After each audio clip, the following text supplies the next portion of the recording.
Hello everyone. I hope आप लोग बहुत अच्छे होंगे और आप लोगों की पढ़ाई बहुत अच्छे तरीके से चल रही होगी। तो मैं आपकी संजना और जिस आप लोगों का पसंदीदा चैनल द के स्टडी पॉइंट, जिस पे मैं आज लेके आई हूँ हिंदी का तीसरा चैप्टर, जिसका नाम है क्या लिखूं जो है यह क्या लिखूं लेसन जो है। इसके लेखक कौन है? पद्मलाल पुन्नालाल बख्शी जी हैं। तो आज हम बताएंगे क्या लिखूं जो लेसन है इसके बारे में थोड़ा सा, और इनका पद्मलाल पुन्नालाल बख्शी जी का जीवन परिचय और लेखक जो लेसन का गद्यांश है उस गद्यांश का हल सहित। तो देरी न करते हुए चलते हैं हम अपने टॉपिक की ओर। तो टॉपिक क्या है हमारा? क्या लिखूं जो लेसन का नाम है। पहले तो हम इसके बारे में जानेंगे। ये जो हमारा लेसन है वो क्या रहा है, इसका मीन्स क्या होता है, क्या लिखूं का मतलब क्या होता है। जैसे कि लिखा है क्या लिखूं जो लेसन है वो पद्मलाल पुन्नालाल बख्शी जी द्वारा लिखा गया। तो पहले हम इसके बारे में बताएंगे। तो क्या लिखूं जो लेसन है इसके अंतर्गत पद्मलाल पुन्नालाल बख्शी जी ने लिखने की कला जो लिखने की कला है तथा विशेष मानसिक स्थिति का जो है क्या किया है, लिखने की कला और विशेष मानसिक स्थिति का वर्णन किया है। लेखक के अनुसार उन्होंने कभी उस मानसिक स्थिति का अनुभव नहीं किया। जो लेखक हैं उनके अनुसार उन्होंने कभी उस मानसिक स्थिति का क्या अनुभव ही नहीं किया जिस पे मन के अंदर भाव स्वयं उत्पन्न हो जाते हैं। जिससे क्या होता है, मन के जो अंदर है वो स्वयं भाव क्या होते हैं, उत्पन्न हो जाते हैं। बल्कि वे सोच विचार कर और परिश्रम करके ही किसी निबंध अथवा विषय पर लिख सकते हैं। ये था हमारे जो क्या लिखो लेसन का थोड़ा सा पाठ का सारांश था, जो कि हमने आप लोगों को बता दिया है। तो ध्यान से पढ़ना मेरे बच्चों। आप लोगों की जो परीक्षा है वो बहुत नज़दीक आ चुकी है। आज से आप लोगों को बहुत थोड़े ही दिन बचे हैं। तो आप लोग बहुत अच्छे तरीके से पढ़िए और पढ़ के जाइए अच्छे अच्छे नंबर लेके। तो पहले हम बताएंगे आप लोगों को जो पद्मलाल पुन्नालाल बख्शी जी हैं इनका जीवन परिचय पहले बताएंगे संक्षिप्त रूप में। अगर आप ये संक्षिप्त रूप में जीवन परिचय लिखते हैं तो आपके फुल पूरे नंबर मिलेंगे। जो हमारा जो एग्जामिनर होते हैं हमारे, वो क्या करते हैं, वो केवल मेन पॉइंट देखते हैं और आपकी जो व्याख्या है जैसे कि आप लोग लिखेंगे, जो उसका जीवन परिचय लिखेंगे विस्तार से, वो उसमें भी केवल आपके मेन पॉइंट देखेगा। जैसे कि लेखक का नाम, जन्म स्थान, पिता का नाम, शिक्षा, मृत्यु और उसकी क्या रचनाएं, कृतियां, ये सभी देखेगा। ना कि वो आपकी व्याख्या जो है, परिभाषा जो है उसको पढ़ने बैठेगा। वो केवल मेन पॉइंट देखकर चेक कर देता है। और अगर आप ऐसे लिख देंगे साइड में संक्षिप्त जीवन परिचय तो आपको फुल मार्क्स मिलेंगे। तो क्या लिखा है, जो नाम है इनका क्या है, पद्मलाल पुन्नालाल बख्शी, और इनका जन्म जो है सन 1894 ईस्वी में हुआ था। जन्म कब हुआ था? सन 1894 ईस्वी में। और इनका जन्म स्थान कहाँ है? वो है छत्तीसगढ़ क्षेत्र का खैरागढ़। जो छत्तीसगढ़ क्षेत्र है उसी के पास खैरागढ़ पड़ता है, वहीं इनका क्या है, जन्म स्थान है। और इनके पिता का नाम है उमराव बख्शी। इनके जो पिता हैं उनका क्या नाम है, उमराव बख्शी। और शिक्षा इन्होंने बीए उत्तीर्ण किया। इन्होंने कहाँ तक शिक्षा प्राप्त की है? बीए उत्तीर्ण किया है। और मृत्यु इनकी सन 1971 ईस्वी में हो गई थी। इनकी मृत्यु कब हुई थी? सन 1971 ईस्वी में। और इनकी लेखन विधा है काव्य, कहानी, आलोचना, निबंध तथा अनुदित। ये इनकी क्या है, लेखन विधा है। अब हम बताएंगे आप लोगों को इनकी जो साहित्य में पहचान है, जो हिंदी साहित्य में पहचान है वो किस प्रकार है। जो साहित्य में पहचान क्या लिखा है, सफल अनुवादक एवं संपादक। इनकी जो साहित्य में पहचान है वो किस प्रकार है सफल अनुवादक एवं संपादक। और इनकी भाषा जो है, भाषा एकदम आदर्श व प्रवाहमय है। आदर्श और प्रवाहमय। इनकी शैली जो है, शैली क्या है, भावात्मक है, विचारात्मक है एवं व्याख्यात्मक। इनकी क्या है, शैली है।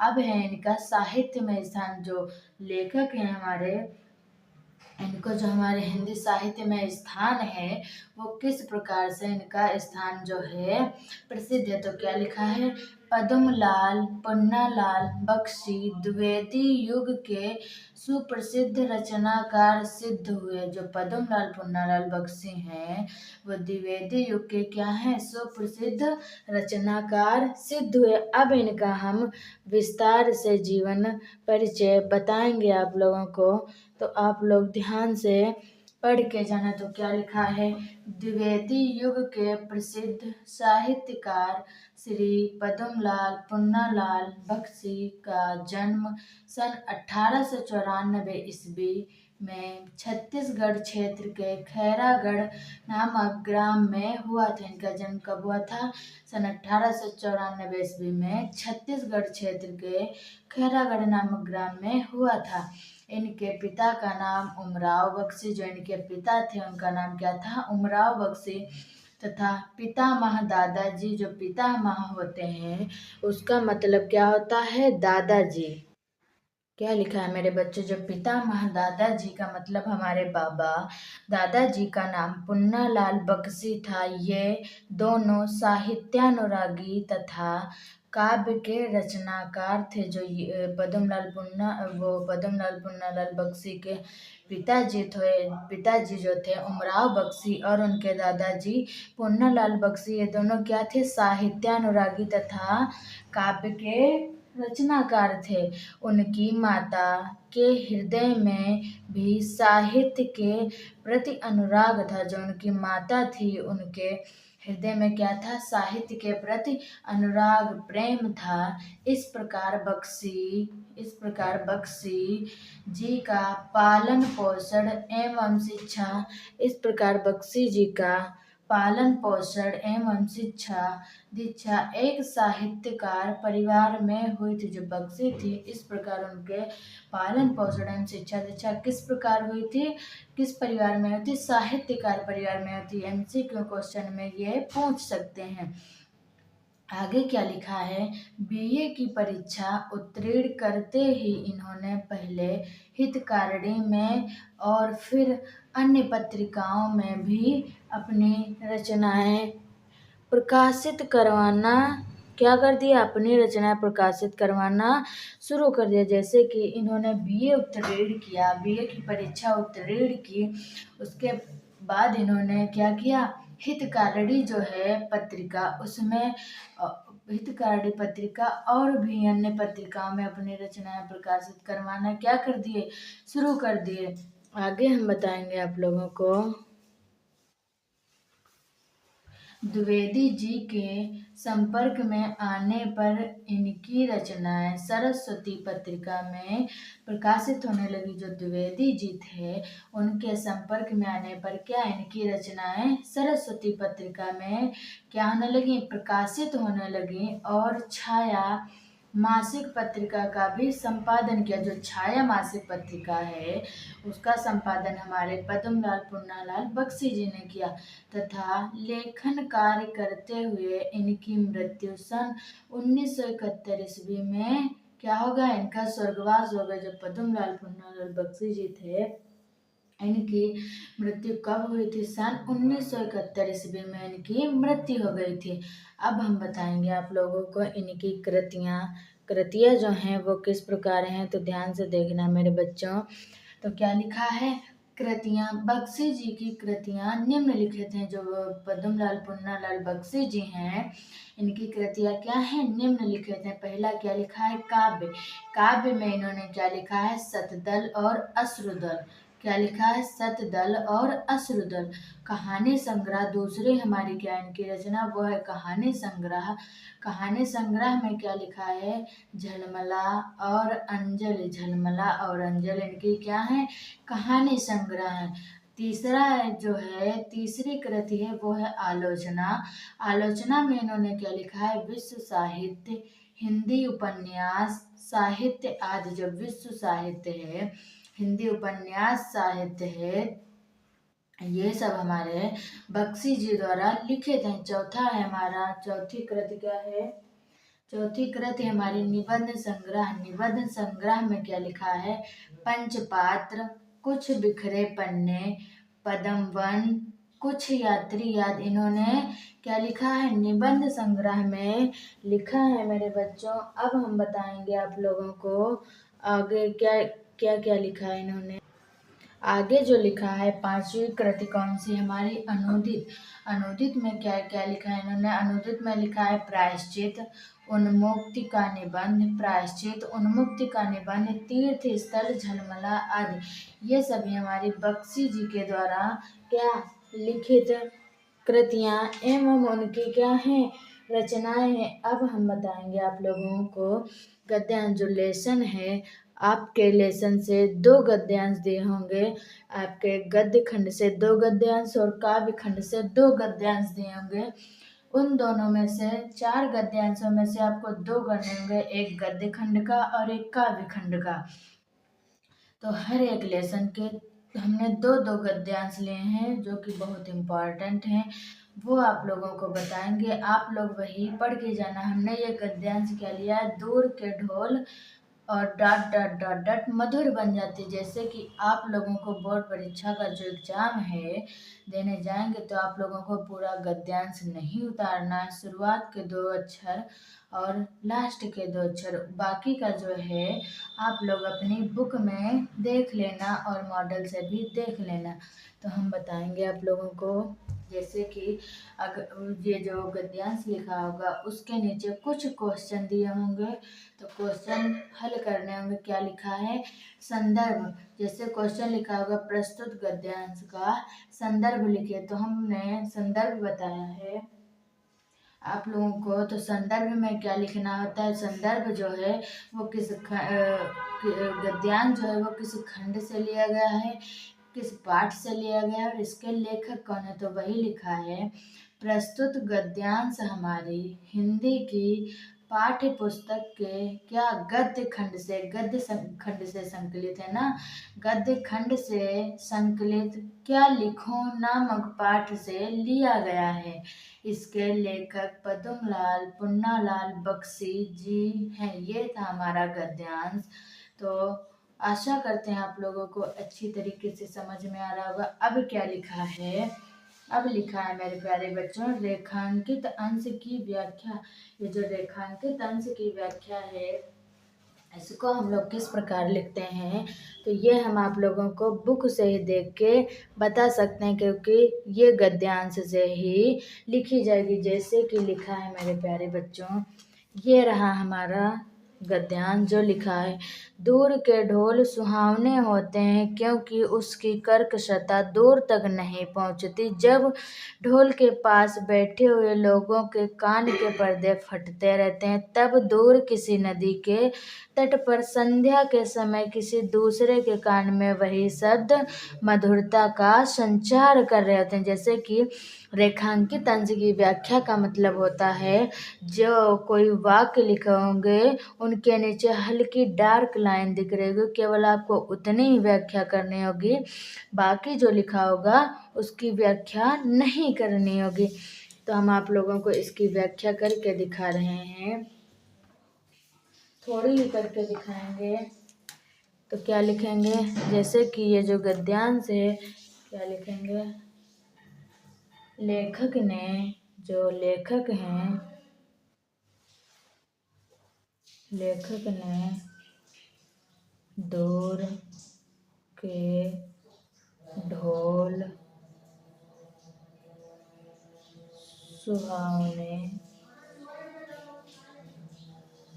होते हैं, प्रचलित कहावत। जो लेखक ने क्या क्या, दूर के ढोल सुहावने होते हैं, उसमें प्रचलित जो कहावत है, कहावत के माध्यम कहावत के माध्यम से अपना क्या किया है, अपना दृष्टिकोण व्यक्त करते हुए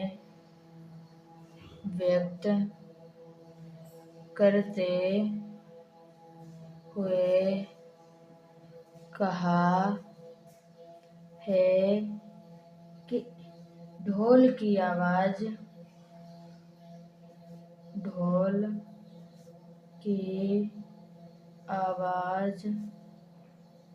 दूर से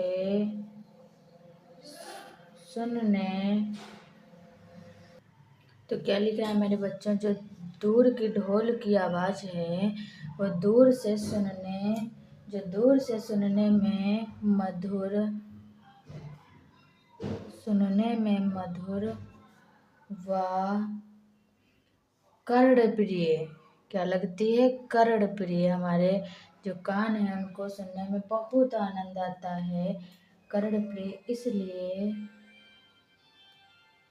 इसलिए लगती है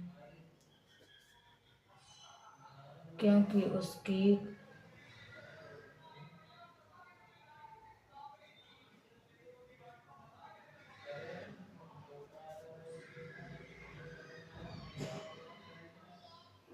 जो कर्णकट ध्वनि दूर तक नहीं पहुंच पाती है।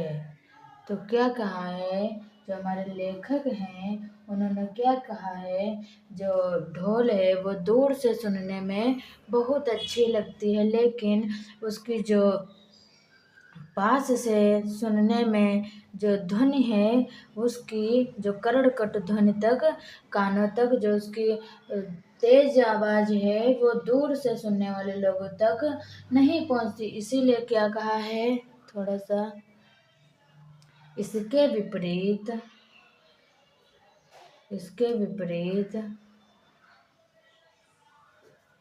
जो लोग ढोल के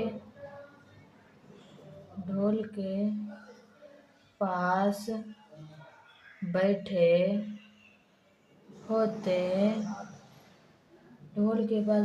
होते हैं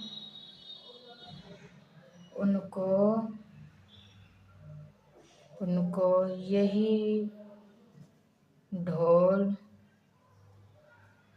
की ध्वनि जो उनको पास जो ढोल के बैठे होते हैं उनको यही ध्वनि कान के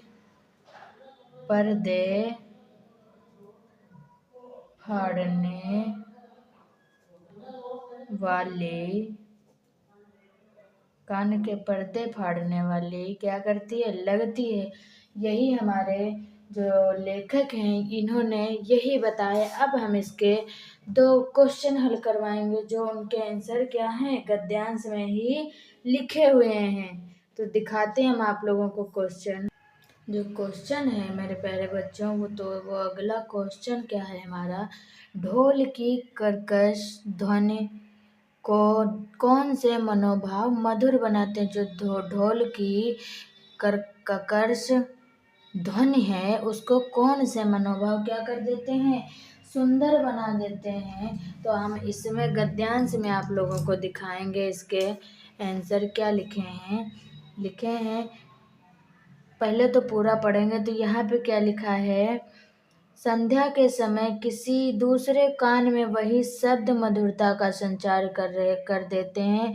ढोल के उन्हीं शब्दों को सुनकर वह अपने हृदय में किसी के विवाहोत्सव का चित्र अंकित कर लेता है। कोलाहल से पूर्ण घर में कोने में बैठी हुई किसी लज्जाशीला नववधू की कल्पना वह अपने मन में कर लेता है। उस नववधू के प्रेम, उल्लास, संकोच, आशंका और विषाद से युक्त हृदय के कंपन ढोल की कर्कश ध्वनि को क्या कर देते हैं, मधुर बना देते हैं। तो ये हमारा आंसर कहाँ से है, तो ये हम थोड़ा सा अपने उधर से लिखेंगे। क्या लिखेंगे? ढोलकी। क्या लिखेंगे? ढोलकी कर्कश ध्वनि को उल्लास उत्सव के प्रेम आशंका प्रेम के गीत आदि मनोभाव मिलकर मधुर बना देते हैं। आज जो इनके सभी मनोभाव जो होते हैं वो मिलकर क्या कर देते हैं? मधुर बना देते हैं मेरे प्यारे बच्चों। तो अगला क्वेश्चन क्या है हमारा? ढोल की ध्वनि किसे कर्कश तथा किसे मधुर लगती है? तो सिंपल सा हमने आप लोगों को बताया था, जो ढोल की ध्वनि है वो दूर बैठे लोगों को मधुर तथा पास में बैठे लोगों को कर्कश व बहुत बहुत कान के पर्दे फाड़ने जैसी लगती है। तो क्या लिखेंगे? ढोल की ध्वनि। उत्तर, ढोल की ध्वनि समीप बैठे व्यक्ति को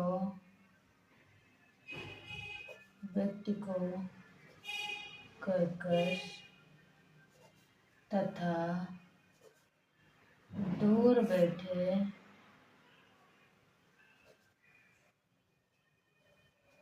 व्यक्ति को मधुर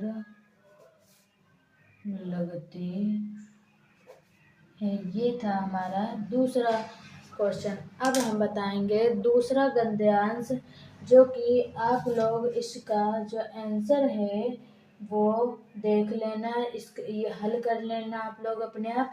तो क्या है? गद्यांश नंबर 2 क्या लिखा है? हिंदी में प्रगतिशील dot dot dot dot dot सुहावने होते हैं। ये क्या था? ये हमारा है दूसरा गद्यांश, जो कि ये दोनों ये मोस्ट इम्पॉर्टेंट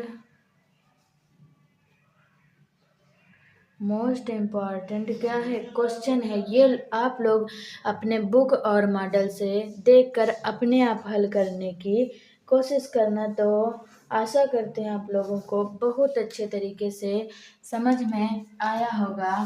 तो थैंक यू मेरे प्यारे बच्चों। मेरे चैनल को ऐसे ही सपोर्ट करें। मेरा चैनल है द RSK स्टडी पॉइंट। आप लोग इस चैनल को ज़्यादा से ज़्यादा सपोर्ट करें। मेरे इस चैनल में कक्षा 10 के जो मैथ है, मैथ को छोड़कर बाकी सभी सब्जेक्ट बहुत अच्छे तरीके से हम लोग बताते हैं। तो आशा करते हैं आप लोगों को ये लेसन समझ में आ गया होगा। तो मिलते हैं हम आप लोगों को अगली वीडियो में अगला लेसन लेकर।